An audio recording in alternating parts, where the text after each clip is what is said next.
Google pressures remote workers to return to office or risk termination. AT&T mandates full-time office return but lacks desk space. Amazon tells staff to return to office 5 days a week. Return to the office? After 2020? I'd rather fax my feelings. I'm Kaleem Clarkson, remote work expert and LinkedIn top voice. Return to People brings success stories from leaders that have traded desk mandates for people-first, remote, and hybrid cultures. It's time that we return to the people. So let's lean in and let's blend.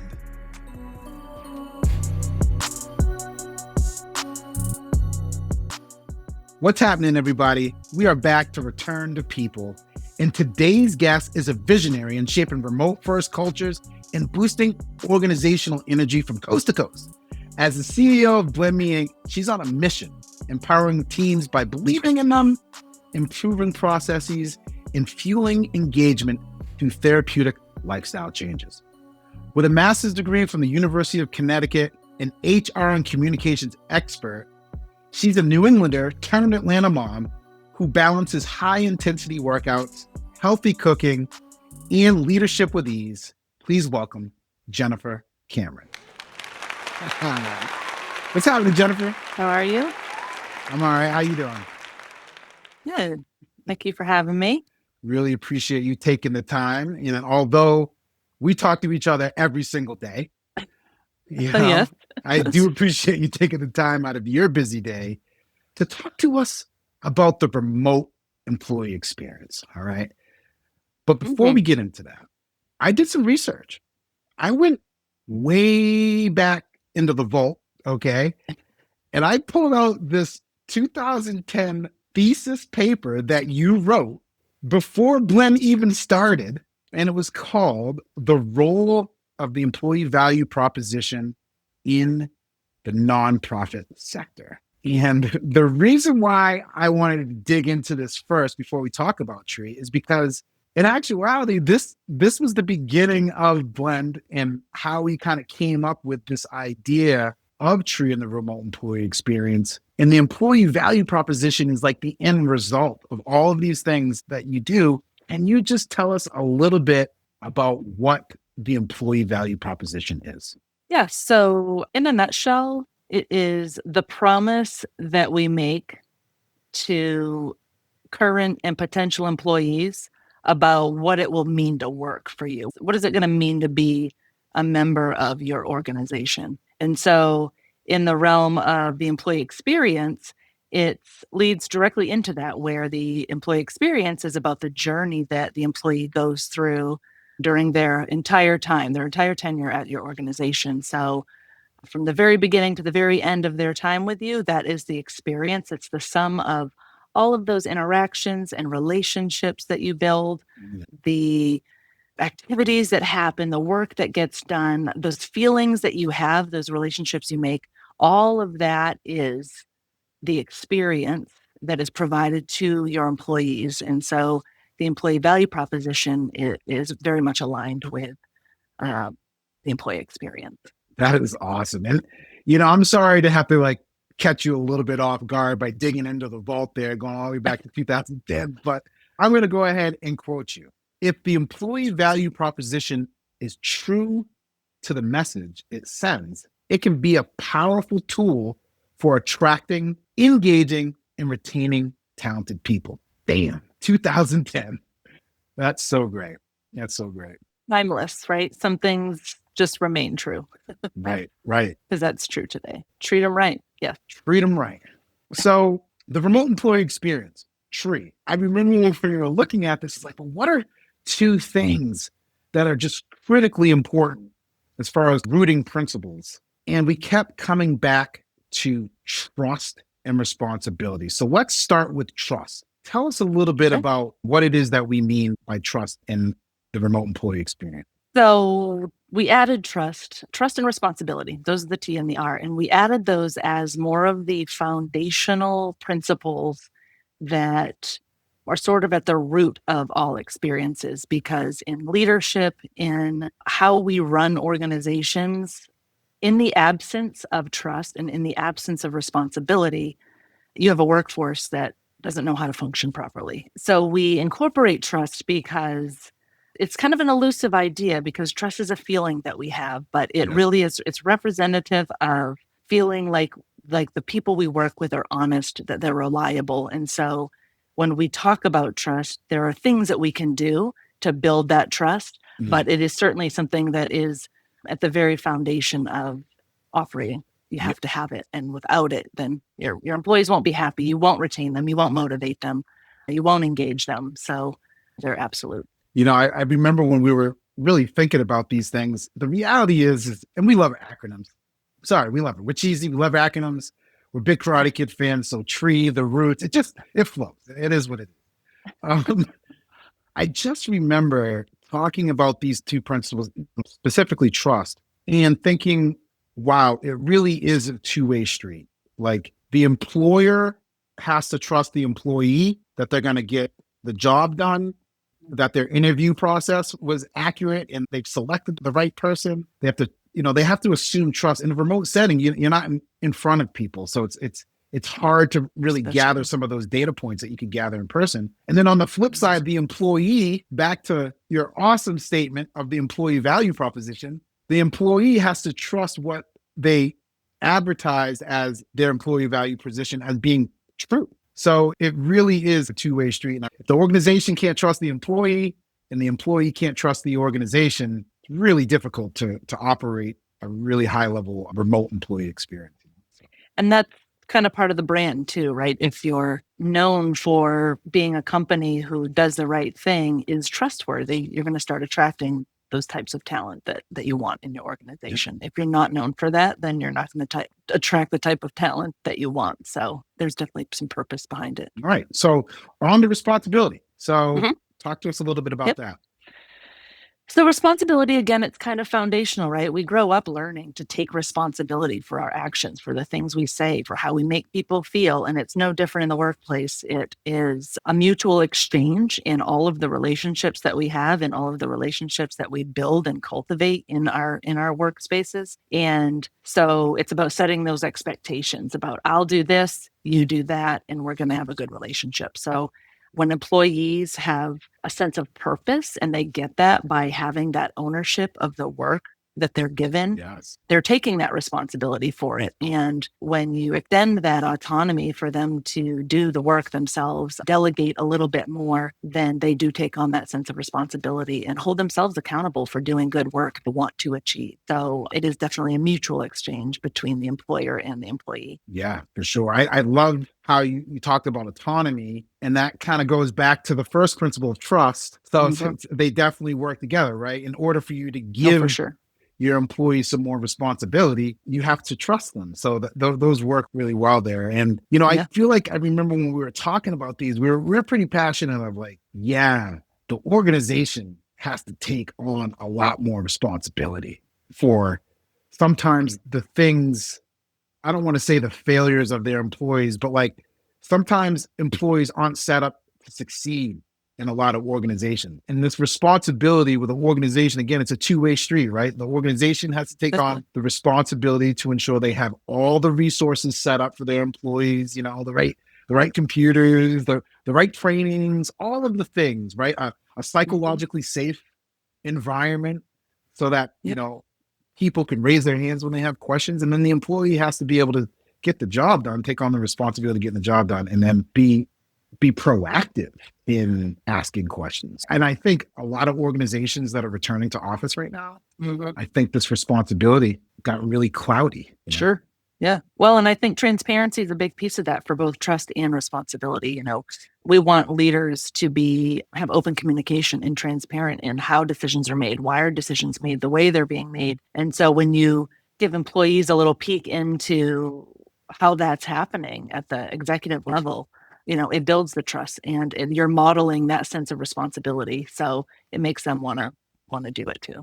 So we just talked about trust and we talked about responsibility, and those two are really kind of the rooting principles. So now let's kind of move into more of the employee experience piece of it. So tell us a little bit about Attract. What is that all about? Bottom line, Attract is your employer brand. It is how external potential talent, potential recruits view you, and your brand is how others see you. And that's based on the employee experience. When you're known as a great place to work, you're going to attract the types of talent that you want. Hey, and this is absolutely relevant. Lately, we've been hearing about these private equity companies and financial companies doing these interviews at like 3 or 4 in the morning because they're getting stolen from other companies. Like, right now, the economy isn't at its peak, but as we come out of this a little bit more and everyone is hiring, employer branding is definitely a key one. So good one. So moving on to the next one. Yep. Hire. What is hiring all about? So hire is the next step in the experience process, and it is about a structured way for getting people in the door. Once you've attracted your talent, the next step is to hire. And the process behind how you do that can actually make a big impact on whether they choose to work for you or not. If they have options, they want to know that your hiring practices are above board, they're standardized, everyone's being treated the same. So you want to make sure you're real intentional about unbiased hiring practices and how you go about doing that. Yeah. Super important. It's so easy to hire from a pool of people that you know all the time. It's not necessarily always the wrong thing. And then just trying to hire on a gut feeling. Hiring is not a perfect science. And I feel like a lot of organizations go by the seat of their pants. So having some sort of rubrics in there really does help prevent unconscious bias. We all do it. You can't help it. That's called unconscious bias.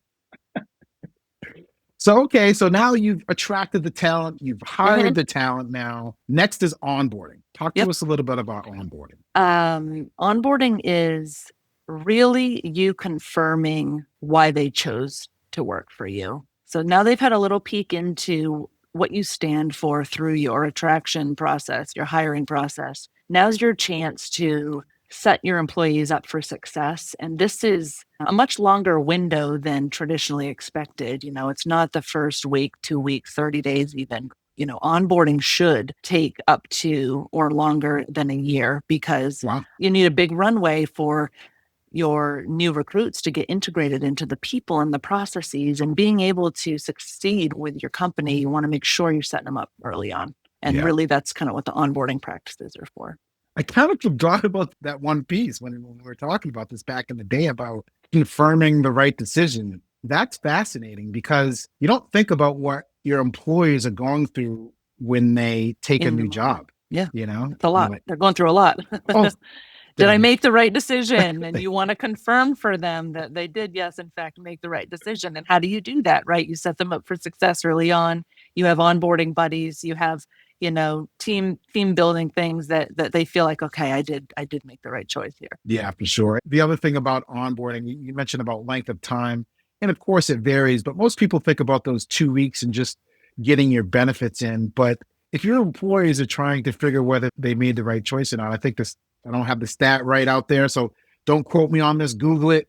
It's something like, I don't know, like 60% of employees know whether they're going to quit the job within the first 30 days. So it's really, really important to get that down. So being intentional with introducing the culture and in a remote environment, it's not as easy as just walking people through the office. So you really have to, what we advise is like creating a course. I mean, we're definitely in that academic space as well, but like creating a course and different modules and taking your time to get through it and not cramming it all down there in a couple of days. I think that's a big thing. For sure. So now you've onboarded.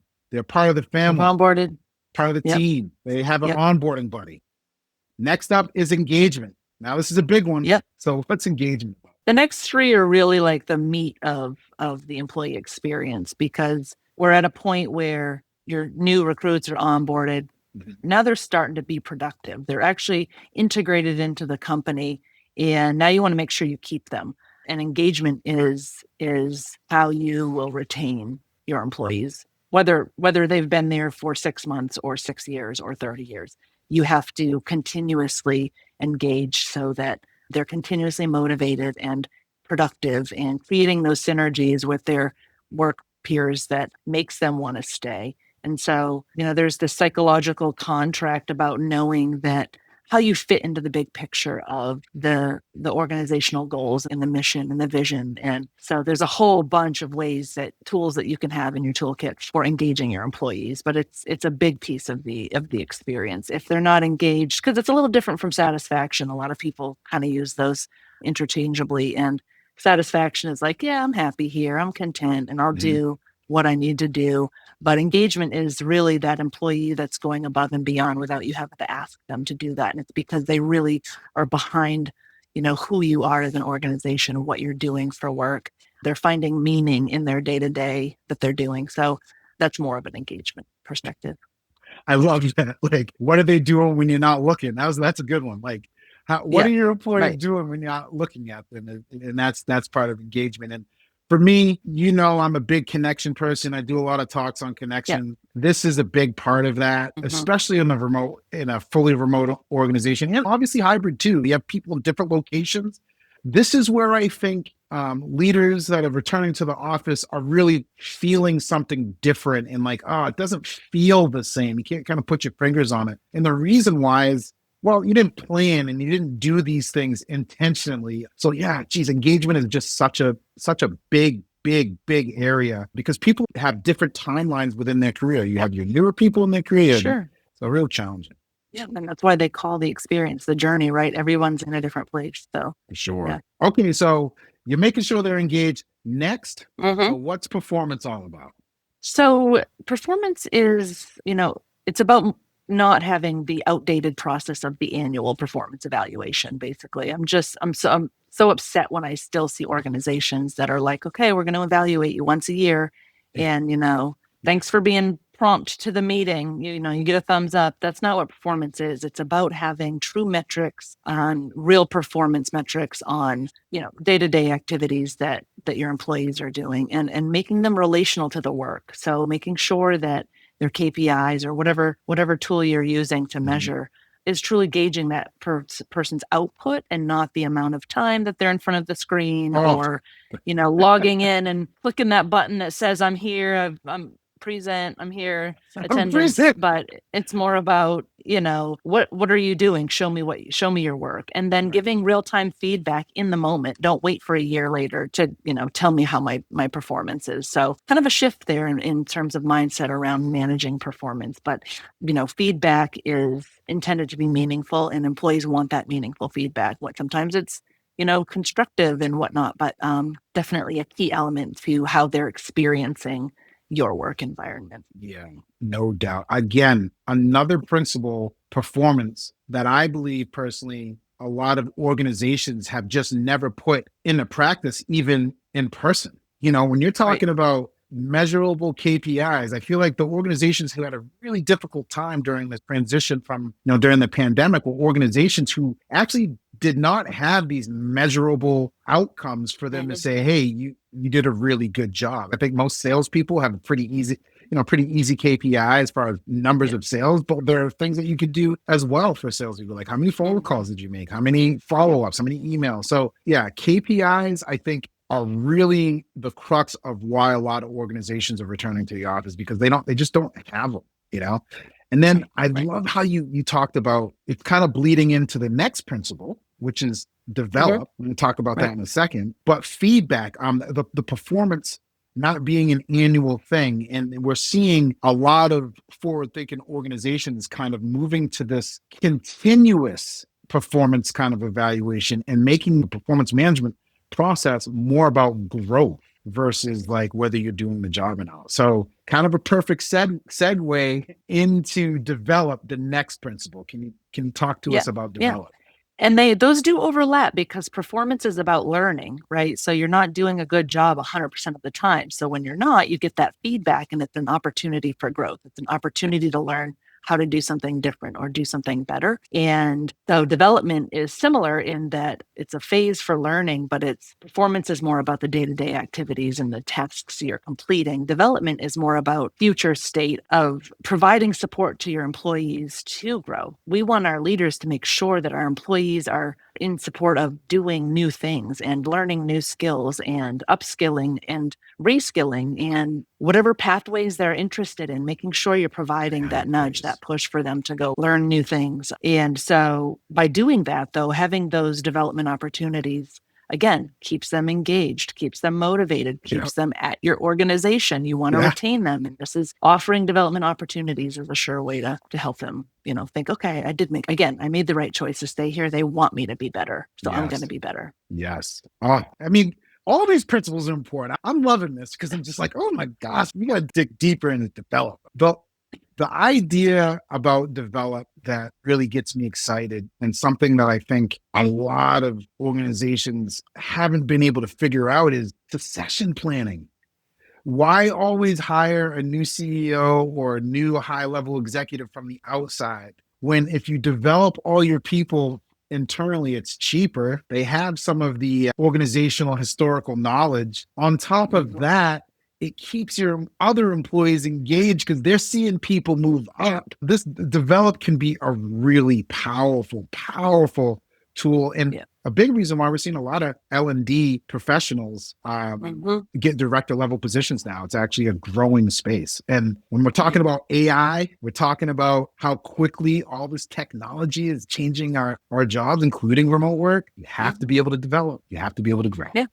Yeah. Because as your employees are growing, your organization is growing. So grow both. Got to grow both. So we're at 8.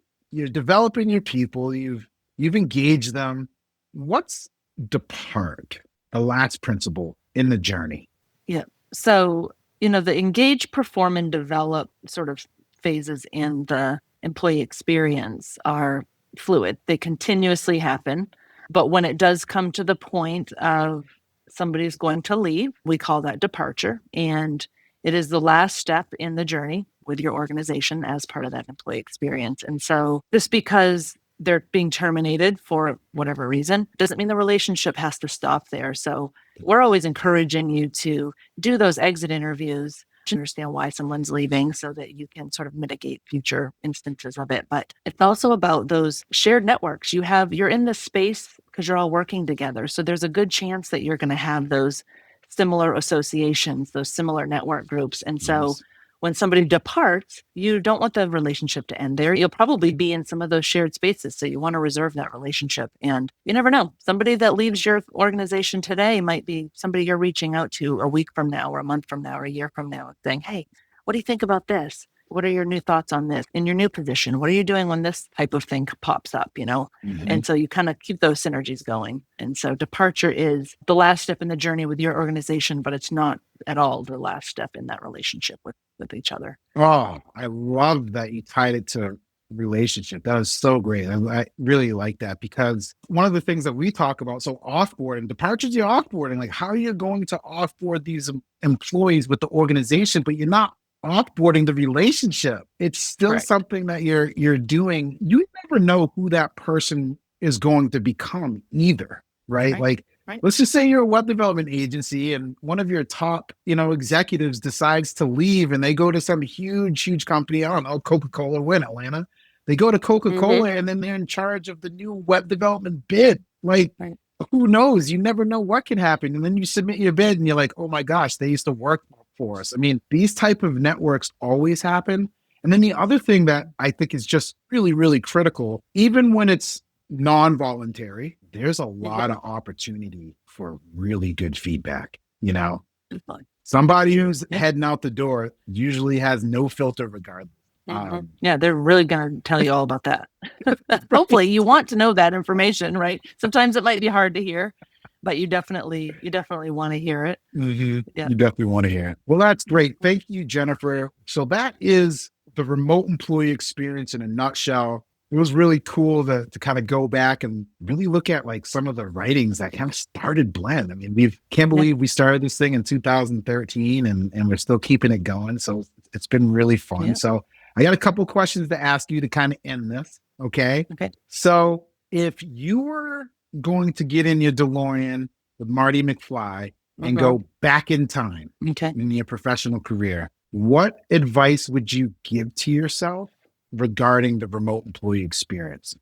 I would say change is difficult. And in order for us to be successful in anything personal or professional, we have to be ready for change all of the time because it's happening all of the time and it's intersecting with everything that we do. And so a lesson has been when you aren't prepared to change, to make those pivots, everything's harder. So I think a lesson for me would be to change that mindset around change in order to understand how others are experiencing change. Everybody experiences it very differently. So you might feel one way about a change that I feel completely different about it. And so understanding that there are some nuances around those experiences. And as it relates to the employee experience, change is part of the experience. And so from start to finish, the journey for an employee, working in the idea that we need to be able to manage changes along the way is something I would want to have known 20, 30 years ago. That's a good one. That's a really good one. I have a difficult time with change. And, when you're going through that employee experience and you're making those changes, I mean, like, it's emotional. You're dealing with emotional. You've done things a certain way and you're making those changes. Absolutely. So, Jennifer, where can our listeners and viewers find you on the interwebs? You can find me on LinkedIn, Jennifer Cameron. You can search there and go to the website, our website at blendmeinc.com. That's awesome. Jennifer, thank you so much for being an awesome boss, a cool partner. And to everybody else out there, please be safe. I'll talk to you all soon. Peace.